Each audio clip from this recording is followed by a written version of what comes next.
Saint-Malo est une destination phare de la Bretagne.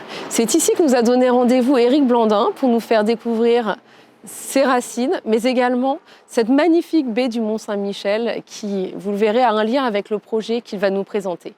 Alors bienvenue dans cette séquence exceptionnelle, mi-normande, mi-bretonne, sous un ciel presque dégagé, mais vous le savez, c'est comme ça en Bretagne. Bonjour Éric. Bonjour Marie-Laure. Merci de nous recevoir dans ta belle région. Tu construis des maisons depuis 10 ans. Nous, on s'est rencontrés il y a 3 ans à Rome où tu présentais déjà un très beau projet. Oui. Est-ce que tu voudrais rappeler à ceux qui ne te connaîtraient pas ce qui t'a amené à la construction de maisons ? Tout simplement une histoire de famille. Je suis fils et petit-fils d'entrepreneurs en maçonnerie et menuisier. J'ai développé un goût particulier pour l'architecture et le patrimoine. Et d'ailleurs, je suis très heureux de vous recevoir ici à Saint-Malo, dans ce lieu chargé d'histoire et pittoresque. D'ailleurs, Marie-Laure, si on se tourne et qu'on regarde juste derrière, à travers les nuages, je pense qu'on peut voir le projet de monsieur et madame Lochu, mes clients. Mais je t'invite à venir avec moi dans l'une de nos 3 agences et je vais vous présenter plus en détail le projet. Avec grand plaisir, Éric.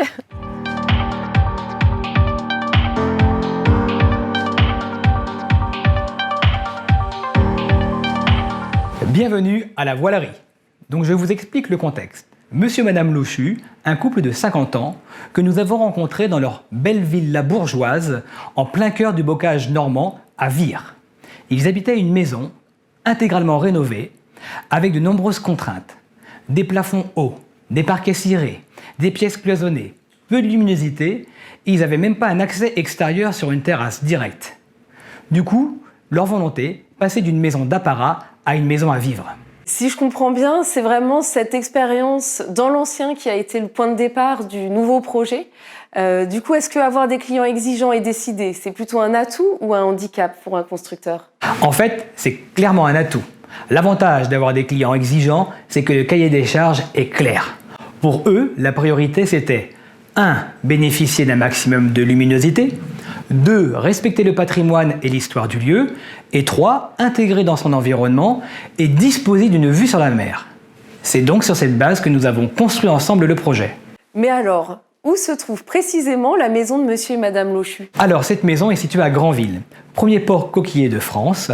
Granville est une commune située au sud de la Normandie, juste à côté du Mont-Saint-Michel. Ce terrain est issu de l'ancienne division parcellaire d'une propriété où s'y trouvait une bâtisse appelée la voilerie qui servait à la confection et à la reprise des voiles.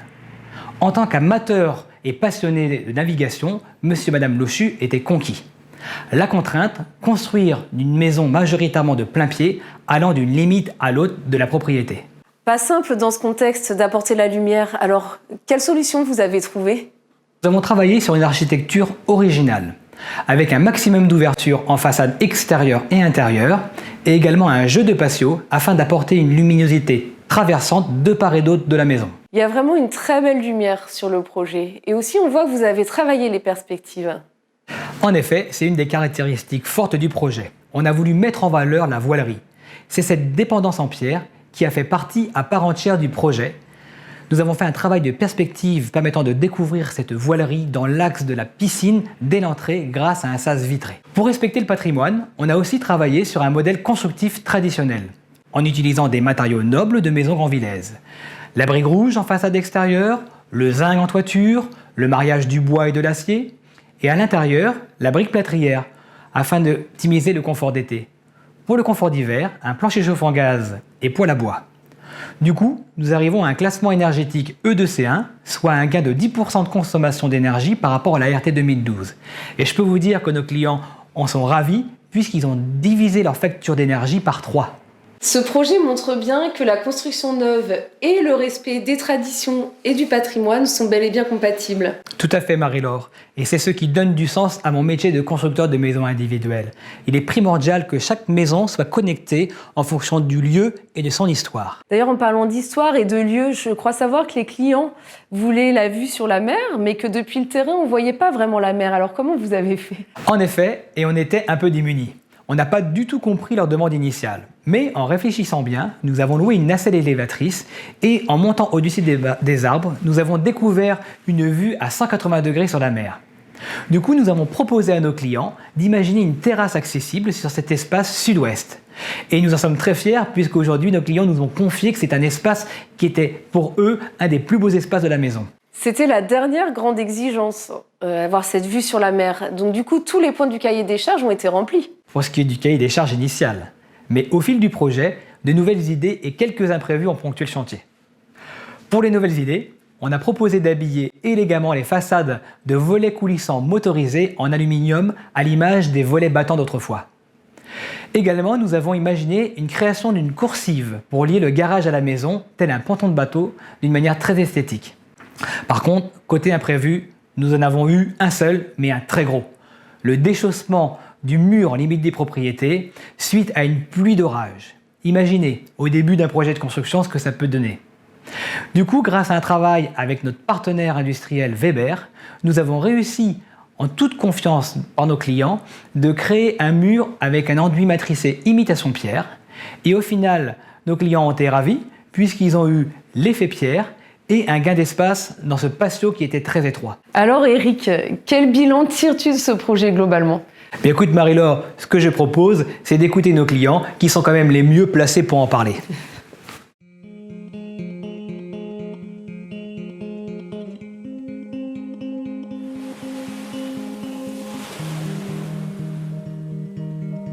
Mon mari et moi souhaitions changer de mode de vie. On nous a présenté ce terrain qui pour nous a été un véritable coup de foudre. C'était un terrain en ville avec un vieux bâtiment déjà existant. Et l'histoire de cet atelier a rajouté de l'authenticité et du charme, c'est vrai. Très rapidement, on a donné notre accord pour l'acheter. Le fait d'avoir rénové plusieurs maisons nous a permis de savoir ce qu'on aimait et surtout ce qu'on n'aimait pas. Lorsque Design Construction est venu nous rendre visite la première fois, c'était chez nous. C'est vrai que le projet qu'on leur demandait était un projet totalement opposé de celui dans lequel nous habitions. Ils sont revenus nous voir avec les plans. Là, on a trouvé que c'était parfait parce qu'ils avaient bien réussi à intégrer nos souhaits. C'était à la fois précis, esthétique, et on avait l'impression d'avoir vraiment fusionné nos idées en bonne cohérence. Et surtout, ils ont réussi à faire le lien en créant cette coursive qui faisait le lien entre le garage et l'habitation, tout en centralisant l'entrée de la maison et en permettant de créer une cour d'accueil. Cette convergence des idées a vraiment été quelque chose de très déterminant et de très rassurant dans le choix de choisir ce constructeur. Granville, c'est une ville que nous aimons beaucoup, avec son port de pêche, avec le charme de la vieille ville. C'est un lieu chargé d'histoire et d'authenticité. Depuis 3 ans que nous habitons dedans maintenant, ce que nous apprécions le plus, c'est son charme et son identité. On se l'approprie de plus en plus, elle fait vraiment corps avec nous. C'est une maison reposante et calme, très facile à vivre. Ce qui ne gâche rien, c'est que cette coursive avec cette cour d'accueil ont permis de mettre en valeur la voilerie que l'on découvre lorsque l'on ouvre la porte d'entrée en perspective avec la piscine. La terrasse également sur la coursive, que nous apprécions beaucoup parce qu'il est très bien exposé, surtout le soir.